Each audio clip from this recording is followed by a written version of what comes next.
The power of the word.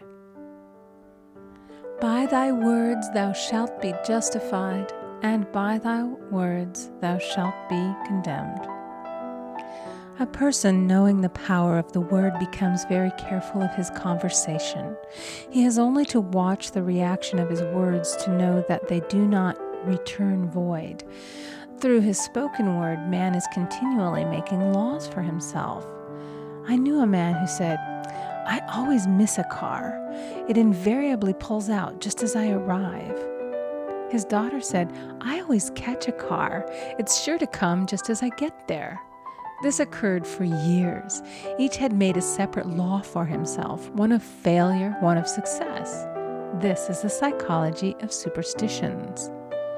The horseshoe or rabbit's foot contains no power, but man's spoken word and belief that it will bring him good luck creates expectancy in the subconscious mind and attracts a lucky situation. I find, however, this will not work when a man has advanced spiritually and knows a higher law. One cannot turn back, and one must put away graven images. For example, 2 men in my class had had great success in business for several months, when suddenly everything went to smash. We tried to analyze the situation, and I found, instead of making their affirmations and looking to God for success and prosperity, they had each bought a lucky monkey. And I said, "Oh, I see. You have been trusting in the lucky monkeys instead of God. Put away the lucky monkeys and call on the law of forgiveness, for man has power to forgive or neutralize his mistakes." They decided to throw the lucky monkeys down a coal hole, and all went well again. This does not mean, however, that one should throw away every lucky ornament or horseshoe about the house, but he must recognize that the power back of it is the one and only power, God, and that the object simply gives him a feeling of expectancy. I was with a friend one day who was in deep despair. In crossing the street, she picked up a horseshoe. Immediately, she was filled with joy and hope.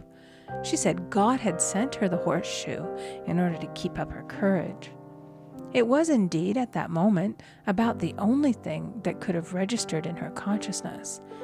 Her hope became faith, and she ultimately made a wonderful demonstration. I wish to make the point clear that the men previously mentioned they were depending on the monkeys alone, while this woman recognized the power back of the horseshoe.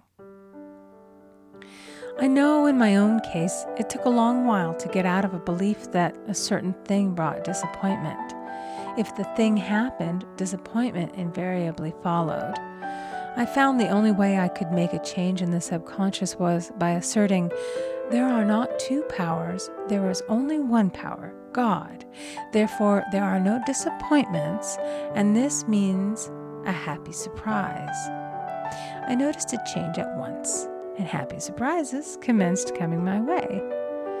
I have a friend who said nothing could induce her to walk under a ladder. I said, "If you are afraid, you are giving into a belief in 2 powers, good and evil, instead of one.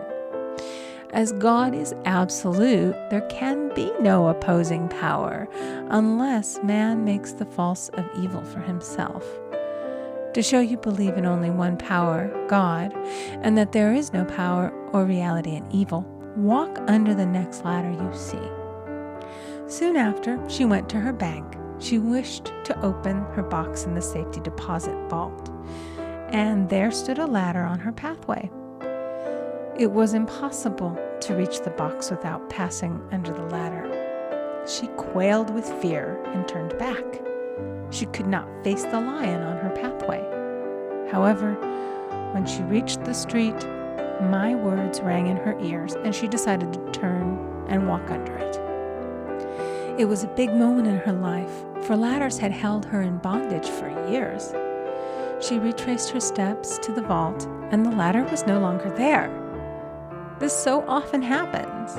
If one is willing to do a thing that he is afraid to do, he does not have to. It is the law of non-resistance, which is so little understood. Someone has said that courage contains genius and magic. Face a situation fearlessly, and there is no situation to face. It falls away of its own weight. The explanation is that fear attracted the ladder on the woman's pathway, and fearlessness removed it. Thus, the invisible forces are ever working for the man who is always pulling the strings himself, though he does not know it. Owing to the vibratory power of words, whatever man voices, he begins to attract. People who continually speak of disease invariably attract it. After man knows the truth, he cannot be too careful of his words. For example, I have a friend who often says on the phone, "Do come to see me and have a fine old-fashioned chat." This old-fashioned chat means an hour of about 500 to 1,000 destructive words, the principal topics being loss, lack, failure, and sickness. I reply, "No, thank you. I've had enough old-fashioned chats in my life.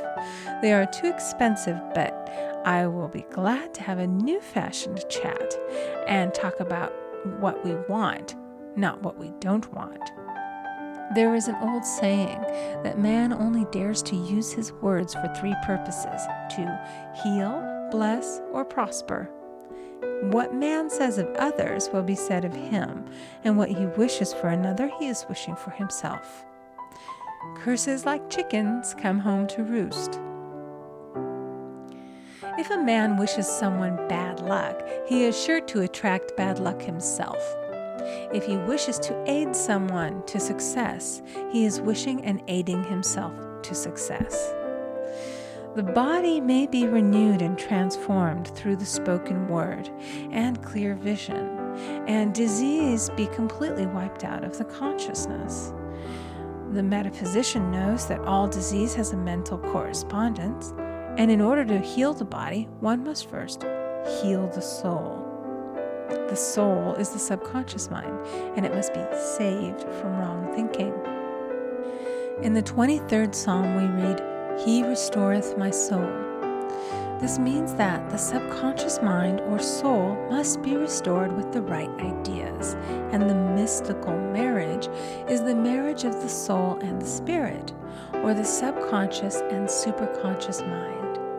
They must be one. When the subconscious is flooded with the perfect ideas of the superconscious, God and man are one. I and the Father are one. That is, he is one with the realm of perfect ideas. He is the man made in God's likeness and image, imagination, and is given power and dominion over all created things, his mind, body, and affairs. It is safe to say that all sickness and unhappiness come from the violation of the law of love. A new commandment I give unto you, love one another. And in the game of life, love or goodwill takes every trick. For example, a woman I know had for years an appearance of a terrible skin disease. The doctors told her it was incurable and she was in despair. She was on the stage and she feared she would soon have to give up her profession, and she had no other means of support. She, however, procured a good engagement and on the opening night made a great hit. She received flattering notices from the critics and was joyful and elated. The next day she received a notice of dismissal.